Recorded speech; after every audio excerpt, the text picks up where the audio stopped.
Hello batter பராக், எப்படி இருக்கீங்களா? நல்லா இருக்கீங்களா? நான் நல்லா இருக்கேன். நம்ம வந்து அந்த 90s கிட்ஸுக்கெலாம் வந்து இந்த WWFனால் ரொம்ப பிடிக்கும். அண்டர்டேக்கர், கெயின், ஸ்டோன் கோல்ட், ராக்கு, ஹல்கோகன் இதெல்லாம் நம்மளாம் ரொம்ப பார்த்து வச்சுருப்போம். அந்த மாதிரி வந்து இந்த ரெட் மிஷின் சொல்லுது கெயின், அவரை பற்றி ஸ்மால் ஒரு ஸ்டோரி குறிப்பிட்ட அவரை பற்றி அதை அப்புறமா போட்டிருக்கோம். பாருங்கள், லைக் பண்ணுங்கள். 90s கிட்ஸ் மறக்காமல் இந்த வீடியோ பார்த்து லைக் பண்ணுங்கள், கமெண்ட் பண்ணுங்கள். ஓகே, கெயின் வராரு, நெக்ஸ்ட் அண்டர்டேக்கர் வருவார், அப்புறம் ராக் வருவார். ஓகே ஓகே அப்படியே கொஞ்சம் சப்ஸ்கிரைப் பண்ணுங்கள். பேட்டர் பஞ்ச் சேனலில் மறக்காமல் சப்போர்ட் பண்ணுங்கள். ஓகே. பொதுவாக டபிள்யூடபிள்யூஇல ஹீரோ கேரக்டர் பண்ணக்கூடிய ரெஸ்லர்ஸுக்கு தான் அதிக அளவில் ஃபேன்ஸ் இருப்பாங்க.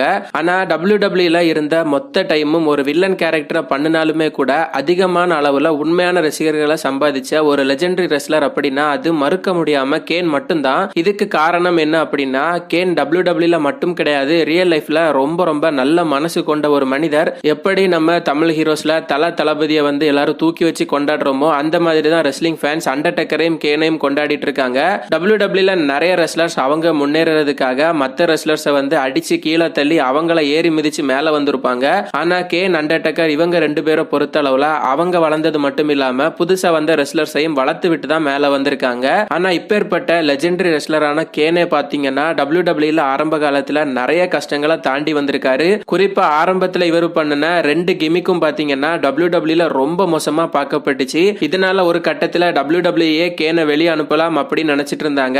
அந்த டைம்ல தான் இவருக்கு WWE கேன் அப்படிங்கிற ஒரு கிம்மிக்க கொடுத்தாங்க. அந்த ஒரு கிம்மிக்கை எடுத்து அவர் வேற யாருமே பண்ண முடியாத அளவுக்கு அதை ரொம்ப ரொம்ப இன்ட்ரெஸ்டிங்கான ஒரு பயங்கரமான டெவில் கிம்மிக்கா, ஒரு வில்லத்தனமான ஒரு கேரக்டரா மாத்தினாரு. அதுல இருந்து கிட்டத்தட்ட 20 வருடங்களுக்கு பாத்தீங்கன்னா கேன் அந்த ஒரே ஒரு கிம்மிக்கை வச்சே WWE டிராவல் பண்ணிட்டு இருந்தாரு. பல வருடங்களா தொடர்ந்து WWE ஃபேன்ஸ் கேன் அந்த மாதிரியான ஒரு கேரக்டர்ல பார்த்துட்டு இருந்தாலுமே கூட இன்னைக்கு வரைக்கும் யாருக்குமே போர் அடிக்கல. அந்த அளவுக்கு ரொம்ப ரொம்ப திறமையா கேன் வந்து பாத்தீங்கன்னா அந்த ஒரு கேரக்டரா பண்ணிட்டு இருக்காரு. இன்னைக்கு நாம இந்த வீடியோல கேன் பிறந்ததுல இருந்து அவர் டபிள்யூடபிள்யூல ஹால் ஆஃப் ஃபேம்ல இண்டக்ட் ஆனது வரைக்கும்னு சொல்லி கேனோட மொத்த லைஃப் ஸ்டோரியை தான் பார்க்க போறோம். சோ கேன் எந்த நாட்டை சேர்ந்தவர் அப்படின்னா ஸ்பெயின் நாட்டை சேர்ந்தவர். சோ பிறப்புல பாத்தீங்கன்னா இவர் ஒரு ஸ்பானிஷ் தான். சோ இவரும் பாத்தீங்கன்னா மற்ற ரெஸ்லர்ஸ் மாதிரி ஆரம்ப காலங்கள்ல இருந்தே ப்ரோ ரெஸ்லிங் மேல ரொம்பவே அதிகமான இன்ட்ரெஸ்ட்ல இருந்திருக்காரு. ஆரம்பத்துல இவர் கிறிஸ்மஸ், கிரியேச்சர் இன்னும் ரொம்ப ரொம்ப வினோதமான பெயர்களை கொண்ட கிமிக்கை எல்லாம் சின்ன சின்ன ரெஸ்லிங் கம்பெனிஸ்ல பண்ணிட்டு இருந்தாரு. அது எல்லாமே அவருக்கு ரொம்ப ரொம்ப ஃபெயிலியரா தான் அமைஞ்சது. ஃபைனலா இவர் டபிள்யூடபிள்யூக்கு வந்தாரு. ஆரம்பத்துல டபிள்யூடபிள்யூ ஒரு பல் மருத்துவர் மாதிரியான கிமிக்ல போட்டாங்க. அந்த டைம்ல இவர் ஜெரி த கிங் லாலர் கூட வந்துட்டு இருப்பாரு. ரொம்ப ரொம்ப மோசமான ஒரு கிமிக் இது. அது மட்டும் இல்லாம அந்த ஒரு கிமிக்ல கேன் ரெஸ்ல் பண்ண எல்லா மேட்ச்லயுமே தொடர்ந்து தோத்து போயிட்டு இருந்தாரு. சோ அந்த கிமிக் பாத்தீங்கன்னா டபிள்யூடபிள்யூல பயங்கரமா ஃபிளாப் ஆச்சு. அதுக்கப்புறமா டபிள்யூடபிள்யூல அந்த டைம்ல இருந்த டீசல் கேரக்டரை பண்ணிட்டு இருந்த கெவின் நேஸும் ரேசர் ரமன் கேரக்டரை பண்ணிட்டு இருந்த ஸ்காட் ஹாலும் பாத்தீங்கன்னா WCWக்கு போயிட்டாங்க. இதுக்கு பதிலடி கொடுக்கிற விதமா வின்ஸ் மேக்மேன் டபிள்யூடபிள்யூல புதுசா டீசல் கேரக்டரையும் ரேசர் ராமன் கேரக்டரையும் கிரியேட் பண்ணாரு. இதுக்காக கேனை வந்து பாத்தீங்கன்னா அந்த ஒரு புது டீசல் கேரக்டர்ல வின்ஸ் மேக்மேன் யூஸ் பண்ணாரு. ஆனா ஃபேன்ஸ் யாருமே வந்து பாத்தீங்கன்னா அந்த 2 கேரக்டரையும் திரும்ப டபிள்யூடபிள்யூல பாக்குறதுக்கு விரும்பல. சோ எப்போ எல்லாம் இந்த 2 கேரக்டரும் ரிங்குக்கு வந்தாங்களோ அப்போ எல்லாம் ஃபேன்ஸ் வந்து பாத்தீங்கன்னா பயங்கரமா பூ பண்ணாங்க.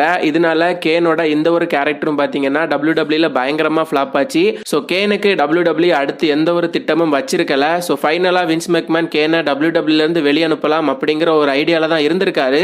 அதே டைம்ல டபிள்யூடபிள்யூல அண்டர்டேக்கர் வேற லெவல்ல பாப்புலரா இருந்தாரு. சோ அண்டர்டேக்கர் அந்த டைம்ல பண்ணிட்டு இருந்த ஒரு ஸ்டோரி லைன்ல அண்டர்டேக்கருக்கு பிரதரா நடிக்கக்கூடிய ஒரு கேரக்டர் இருந்திருக்கு. சோ அந்த ஒரு கேரக்டருக்காக அண்டர்டேக்கர் தான் கேனை ரெக்கமெண்ட் பண்ணாரு. சோ அதுக்கப்புறமா அந்த டைம்ல அண்டர்டேக்கரோட தம்பியா கேன் வந்து டெபியூட் ஆனாரு. அதுக்கப்புறமா கேனோட கரியர்ல நடந்த சம்பவங்கள் எல்லாம் உங்களுக்கே தெரிஞ்சிருக்கும். அவரு பாத்தீங்கன்னா டபிள்யூடபிள்யூல பயங்கர பாப்புலரான ஒரு ரெஸ்லரா மாறினாரு.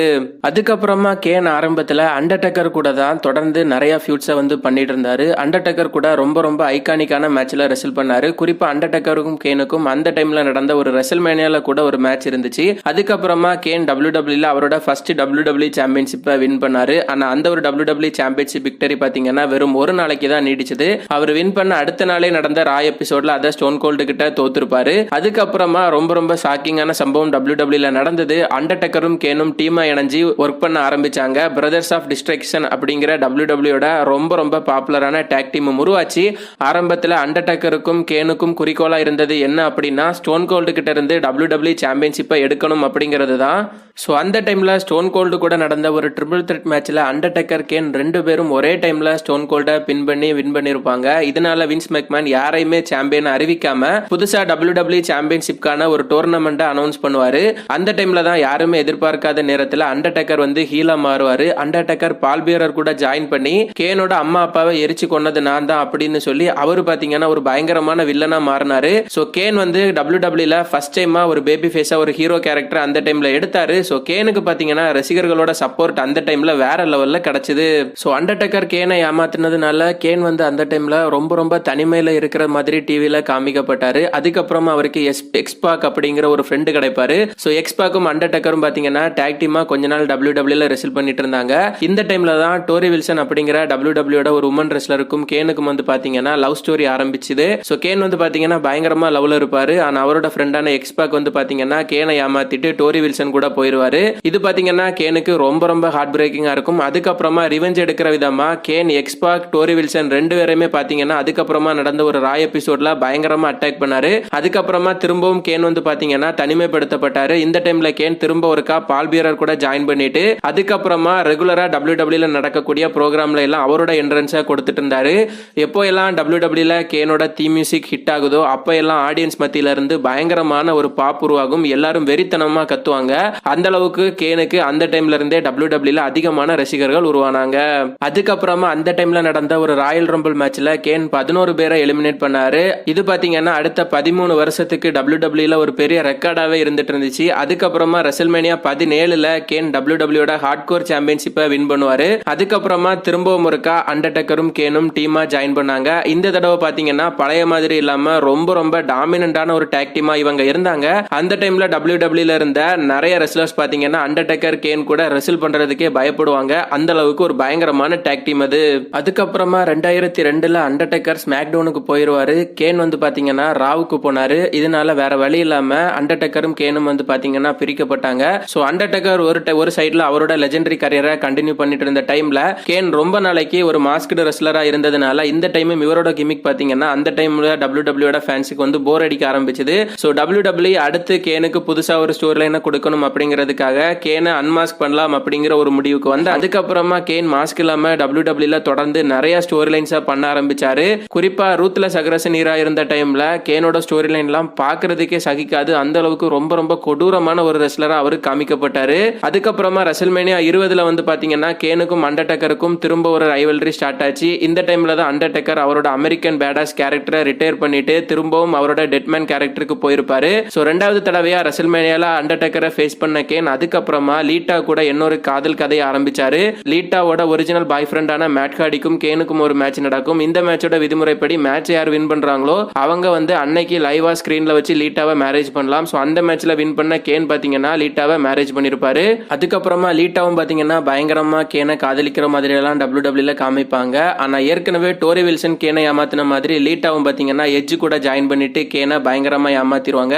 சோ WWE பொறுத்த வரைக்கும் கேனோட காதல் கதைகள் வந்து பாத்தீங்கன்னா அவருக்கு சோகமா தான் முடிஞ்சிருக்கு. சோ அதுக்கப்புறமா கேன் பிக்ஸோ கூட டாக் டீமா ஜாயின் பண்ணாரு. பிக்ஸோ கூட டாக் டீமா ஜாயின் பண்ணவரு WWE டாக் டீம் சாம்பியன்ஷிப்பையும் வின் பண்ணாங்க.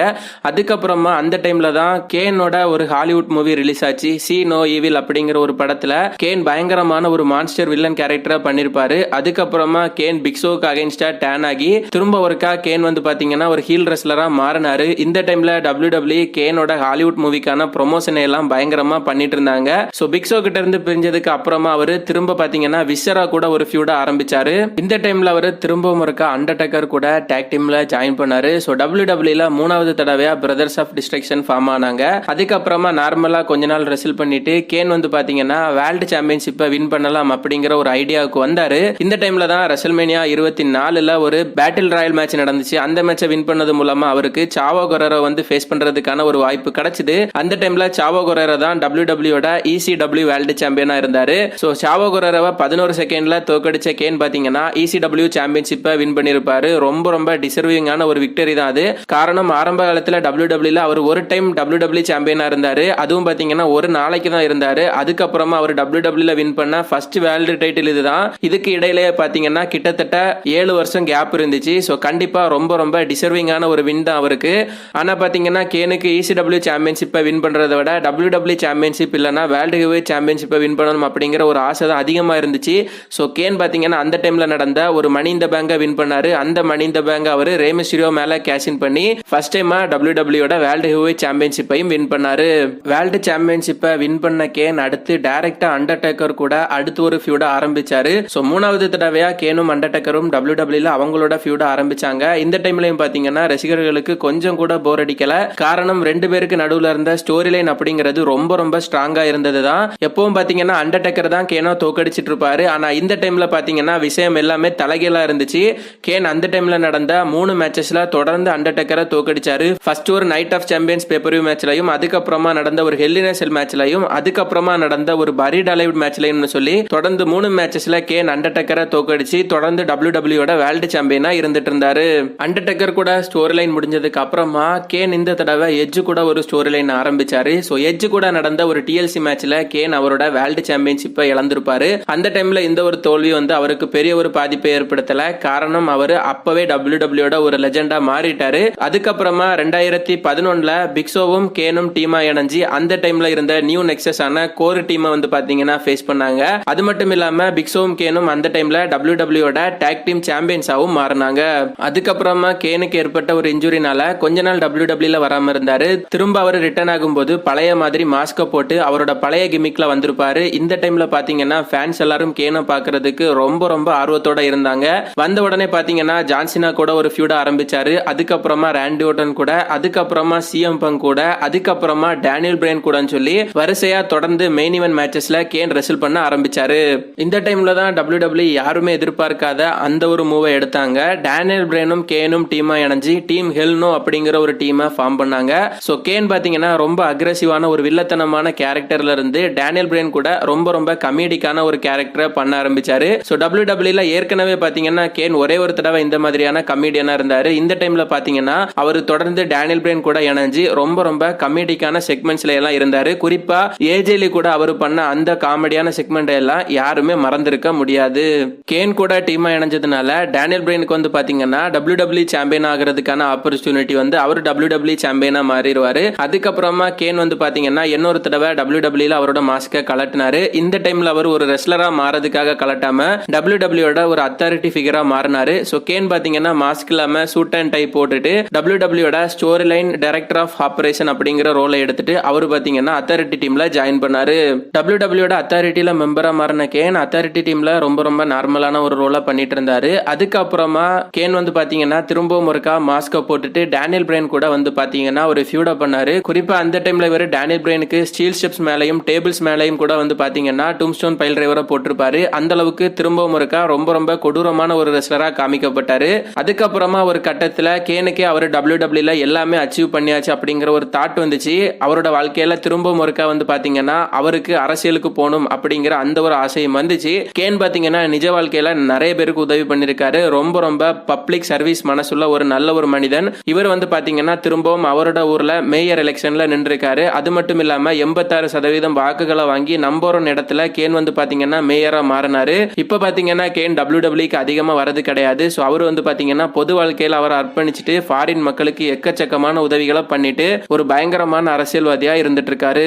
அதுக்கப்புறமா கூட கேன் கம்ப்ளீட்டா WWE இருந்து போயிடல. அப்பப்ப ரிட்டர்ன் ஆயிட்டு இருந்தாரு. குறிப்பா அண்டர்டேக்கர் கூட டீமா இணைஞ்சாரு. அதுக்கப்புறமா ஒரே ஒரு தடவை டேனியல் பிரைன் கூட திரும்பவும் டீமா இணைஞ்சாரு. குறிப்பா 2018ல நடந்த அந்த ஒரு ராயல் ரம்பிள் மேட்ச்ல அவர் பிராக் லெஸ்னரோட ஆப்பனண்டா கூட இருந்தாரு. அதுக்கப்புறமா 2021 ராயல் ரம்பிள் மேட்ச்ல ரிட்டர்ன் ஆனாரு. கிரவுன் ஜுவல்ஸ் மேட்ச்ல பாத்தீங்கன்னா ரெஸ்ல் பண்ணாரு.